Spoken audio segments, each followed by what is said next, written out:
எல்லாத்துக்கும் வணக்கம். என் பேர் அரவிந்த் குமரன். நான் வந்து 2016 கொங்கு இன்ஜினியரிங் காலேஜ்லேருந்து பாஸ் அவுட் ஆனேன். அதுக்கப்புறம் ஐடியில் ஒர்க் பண்ணேன். அதுக்கப்புறம் வந்து 2018 நான் அரமோட அசோசியேட் ஆகியிருக்கேன். ஃபார் எக்ஸாம்பிள் நான் யூபிஎஸ்சிக்காகவும் படிச்சிருக்கேன், குரூப் 1க்காகவும் இங்கே வந்திருக்கேன். எப்போ வந்தாலும் எனக்கு எப்பவுமே ஒரு ஃபுல் ஃப்ளெஜ் கைடன்ஸ் இங்கே இருந்திருக்கு. அரமோட பிசிஎம் கோர்ஸ், அந்த பேசிக் ஃபண்டமெண்டல் கோர்ஸை பற்றி நான் எப்படி கொஹிரண்ட்டாக கொண்டு போனாங்கன்னு சொல்லலான்ட்ருக்கேன். ஃபார் எக்ஸாம்பிள் எந்த ஆஸ்பிரண்ட்டாக இருந்தாலும் ஹிஸ்ட்ரி, ஜியாகிரஃபி, எக்கனாமிக்ஸ், பாலிட்டி, இந்த 4 ஃபண்டமெண்டல்ஸ் வந்து இங்கே ரொம்ப ஸ்ட்ராங்காக டீச் பண்ணுவாங்க. அதனால தான் இந்த ஃபஸ்ட் அட்டம்ப்ட்லேயே இங்கே ரெகுலராக வர்றவங்க இந்த ஃபண்டமெண்டல்ஸ் ரொம்ப ஸ்ட்ராங்காக இருந்தால் அப்படியே ஆட்டோமேட்டிக்காக ப்ரிலிம்ஸ் டு மெயின்ஸ் இன்டர்வியூன்னு நம்ம அட்டஸ்ட்ரக்சரை கிளியர் பண்ணுறதுக்கு ரொம்ப ஈஸியாக இருக்கும். இங்கே கொடுக்குற மெட்டீரியல்ஸும் கிளாஸ் நோட்ஸும் எக்ஸ்டென்சிவாகவும் இருக்கும். அது கரண்ட் அஃபேர்ஸோட கான்டெம்பரரியாக லிங்க் பண்ணி இருக்கும். உங்களுக்கு அரமில் ஒன் ஆஃப் த ஸ்பெஷாலிட்டி என்னன்னா நியூஸ் பேப்பர் ரீடிங்க்கு ஏற்ற மாதிரி அதை எப்படி படிக்கணும், ப்ளஸ் எக்ஸாமுக்கு ஏற்ற மாதிரி கனெக்ட் பண்ணுறதும் உங்களுக்கு சொல்லி தருவாங்க. ஸோ இங்கே இருக்கிற கோர்ஸ் மெட்டீரியல்ஸும் கிளாஸஸும் பிசிஎம் கொஹிரண்ட்டாக இருக்கிறனால ஃபுல் ஃப்ளெஜாக உங்களுக்கு மோட்டிவேட்டடாகவே அந்த 10 months ரொம்ப பேக்கடாக இருக்கும். ஸோ இந்த டெஸ்ட் சீரியஸ் ப்ளஸ் கிளாஸஸ் நீங்கள் கரெக்டாக அக்காமடேட் பண்ணி, ப்ளஸ் உங்களுக்கு மெயின்ஸை பற்றி ப்ரிலிம்ஸ் நடக்கும்போது மெயின்ஸ் பற்றின இன்சைட்ஸ் எல்லா இடத்துலையும் இருக்கும். ஸோ அதனால தான் உங்களுக்கு வந்து பிசிஎம் பேட்ச்னே வச்சுருப்பாங்க. ஸோ ப்ரிலிம்ஸ் மட்டும் இல்லாமல் மெயின்ஸ்க்கு நம்ம ரெடி ஆயிடுவோம். ஸோ ப்ரிலிம்ஸ் முடிச்சதுக்கப்புறம் வெறும் ரைட்டிங் ப்ராக்டிஸ் கரெக்டாக பெர்ஃபெக்டாக பண்ணாவே உங்களுக்கு அது மெயின்ஸும் டேக் ஆஃப் ஆயிடும்.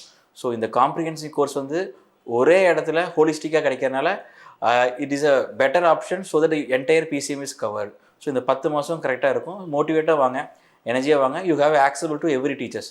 ஸோ உங்களுக்கு பெருசாக வந்து ஒரு ஸ்கூல் காலேஜ் மாதிரி ஒரு அலுஃப்னஸ் இருக்காது. உங்களோட இன்ட்ராக்டிவாக இருக்கும், இன்வால்விங்காக இருக்கும். நீங்கள் உங்களுக்கு டிஃப்ரென்ஸ் தெரியும். நம்ம காலேஜ் படித்ததுக்கும் இங்கே காம்படிட்டிவ் எக்ஸாம் வந்து படிக்கிறதுக்கும் இங்கே இருக்கிற ஃப்ரெண்ட்ஸ் சர்க்கிள், கம்யூனிட்டி சர்க்கிள், ஒரு faculty circle, you surely will feel a difference. So இதுதான் மோட்டிவேட் பண்ணி உங்களுக்கு இந்த எக்ஸாம் கிளியர் பண்ண வைக்கும். அரமில் பார்த்தீங்கன்னா for example we have prelims test series இருக்குது.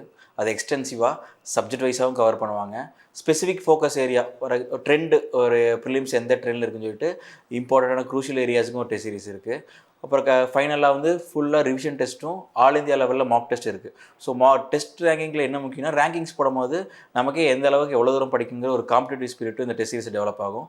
இந்த எலாபரேட் டிஸ்கஷன்ஸும் ப்ரீவியஸ் இயர் கொஷின் பேஸ்லேயே ரெகுலராக அந்த ஒரு குவிஸ் மாதிரி குரூப்பில் போடுவாங்க. ஸோ டவுன் ஹால்னு ஒரு குரூப் இருக்கும். நானும் அதில் வந்து ஒரு 3-4 வருஷமாக மெம்பராக இருக்கேன். ஸோ அது உங்களுக்கு பயங்கரமாக யூஸ் ஆகும். மெயின்ஸ் டெஸ்ட் சீரிஸை பொறுத்த வரைக்கும் எக்ஸ்டென்சிவ் ரைட்டிங் ப்ராக்டிஸ் வேணும். அந்த 1750 மார்க்ஸ்க்கு கம்ப்ளீட் பண்ணுற அளவுக்கு ஒரு குறைஞ்சது ஒரு 20 ஆர்டர் டெஸ்ட்டு தேவைப்படும். ஸோ எல்லா டெஸ்ட்ஸும் வீக்லி ட்வைஸ் இங்கே ரெகுலராக டெஸ்ட் இருக்கும். டெஸ்ட்டுக்கு ஏற்ற discussion plus quality answer key இருக்கும்.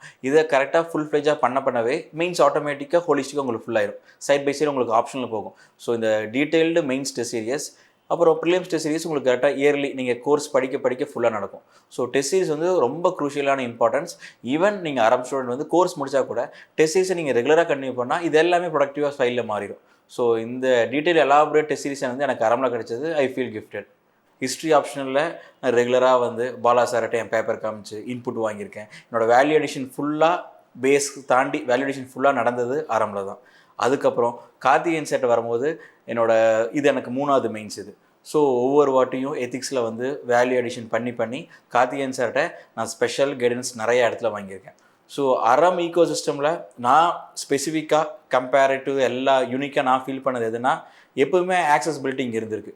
ஃபார் எக்ஸாம்பிள் நீங்கள் எக்ஸாம் கிளியர் பாஸ் பண்ணுறீங்க, பண்ணல, இந்த ப்ராசஸில் கரெக்டாக இதுக்கு ஃபுல் ஃப்ளெஜாக இருந்தீங்கன்னா எல்லா இடத்துலையும் அந்த ஆக்சசிபிலிட்டி எதாக இருந்தாலும் ஒரு ஹெல்ப்பு ஈகோ சிஸ்டமுக்கு என்னென்னா ஃபார் எக்ஸாம்பிள் உங்களுக்கு நமக்கு வந்து எந்த மாதிரி வேணும், ஒரு ஆப்ஷனலில் கிரிவன்ஸ் இருக்கா, இல்லை எஸ்ஏல கிரிவன்ஸ் இருக்கா, இல்லை ப்ரிலிம்ஸ் இருக்கா, சிசேட் இருக்கா, எல்லா கிரிவன்ஸ் ஸ்பாட்டுக்கும் ஸ்பெசிஃபிக்காக சொல்லிட்டோம்னா அதுக்கேற்ற ரெடி பண்ணுற எல்லாமே இருக்குது. ஃபார் எக்ஸாம்பிள் இது என்னோட 6th அட்டெம்ப்ட். ஃபஸ்ட் அட்டெம்ப்ட்டில் நான் இன்டர்வியூ போயிருக்கேன். செகண்ட் அட்டெம்ப்ட்டில் எனக்கு ப்ரிலிம்ஸ் கிளியர் ஆகலை. தேர்ட் அட்டெம்ப்ட்டில் எனக்கு மெயின்ஸ் கிளியர் ஆகலை. ஸோ நான் ப்ரிலிம்ஸ் மெயின்ஸ் இன்டர்வியூ எல்லா ஸ்டேஜ்லேயும் அடிபட்டு தான் இப்போ இந்த டைம் வந்து ஆல் இந்தியா 348 ரேங்க் வாங்கியிருக்கேன். ஸோ இது அப்ஸ் அண்ட் டவுன்ஸ் எல்லாத்துலேயும் என்னோடய ஒவ்வொன்றுக்கும் ஒவ்வொரு இண்டிவிஜுவலுக்கும் ஒரு ஏரியா ஆஃப் ஒர்க் அவுட் இருக்கும். அது எல்லாமே நான் இங்கே வந்து நான் கற்றுருக்கேன். இன்டர்வியூ ப்ரோக்ராம் பொறுத்த வரைக்கும் ஃபஸ்ட் டைம் எனக்கு இன்டர்வியூ போகும்போது எனக்கான டேஸும் ரொம்ப லிமிட்டடாக இருந்துச்சு. ஸோ அப்போ இன்டர்வியூக்குன்னு ஒரு 2-3 மார்க் பேனல் கொடுத்துட்டு நான் போயிட்டேன். பட் இந்த வாட்டி இன்டர்வியூ பேனல் பார்த்தீங்கன்னா உங்களுக்கு 4 months எக்ஸ்டென்சிவாக நடந்துச்சு. இன்டர்வியூக்கு ஃபுல் ஃப்ளெஜாக எங்களுக்கு ஃபுல்லாக கோஆர்டினேட் பண்ணி பசங்களுக்கு என்ன வேணும், பேனல் எந்த மாதிரி வேணும், ஸோ ஒரு ஃபார் எக்ஸாம்பிள் ஃபாரஸ்ட்ரிக்குன்னு ஒரு டெக்னிக்கல் பேனல் நீங்கள் வைக்கணும், சிவில் சர்வீஸ்க்கு ஏற்ற மாதிரி ஒரு பேனல் வைக்கணும், அதே சமயம் பேனல் ரிப்பீட் ஆகக்கூடாது. இது எல்லாமே பார்த்தது செந்தில் சார் மட்டும்தான். அவர் தான் ஃபுல் மெயின். ஃபார் எக்ஸாம்பிள் அவர் கொடுத்த ப்ரிப்பரேஷன் மூலிமா, ஃபார் எக்ஸாம்பிள் எனக்கு இங்கிலீஷில் கொஞ்சம் இது இருந்துச்சு.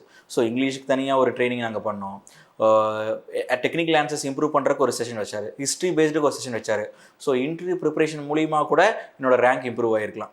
எனக்கு இன்டர்வியூ, அந்த செகண்ட் இன்டர்வியூ இதுவும் நல்லா போச்சு.